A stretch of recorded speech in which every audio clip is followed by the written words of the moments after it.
কিরে আলম, ঈদ গেল, নতুন শার্ট মানুষ নাই, পুরান গেঞ্জি গাইতে ঘুরতেছ ছিড়াটা।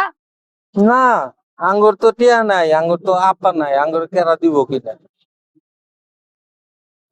এ ভাই, হ্যাঁ, তুমি না ডেইলি নতুন নতুন শার্ট পরো, একটা শার্ট আমারে দাও না তোমার। আরে পাগলা, আমারও তো আব্বা নাই, কিন্তু আমার কাছে বুদ্ধি আছে। এই বুদ্ধি যদি শুনস, তাহলে তুই প্রতিদিনই নতুন শার্ট কিনতে পারবি। তাই তাই নাকি? হ্যাঁ, এটা কি রকম বুদ্ধি আমার দাও না? ওই যে আমগো বাড়ির পিছ দিয়ে যে রাস্তা আছে না, ও হো, ওই যে বট গাছতলা বই থাকবি, ওই দে ঢাকা থেকে ভালো ভালো অফিসার যাবো।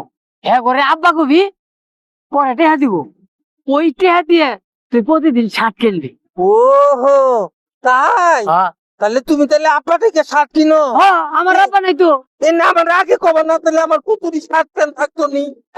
এই জন্য না, হ্যাঁ। তুই প্রতিদিনই মনে কর যে আব্বা ডাকবি, তোরে তুই শার্ট কিনে পরে তুই ভালো ভালো করে অনুষ্ঠানে যেতে পারবি।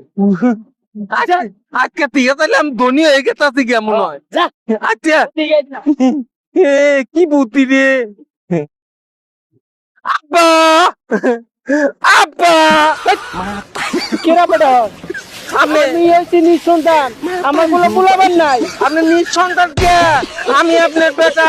আমার কোনো পোলাবান নাই। ঠিক আছে, শার্ট কিনবো। ঈদের মধ্যে শার্ট কিনা দেশ নাই, পোলাপানের শার্ট কিনা দেন না কেন? কারণ দিকে আমদানি আব্বা কর, দেখাতেন আব্বা, আমার কোনো পোলাবানই নাই। আব্বা কে দেন?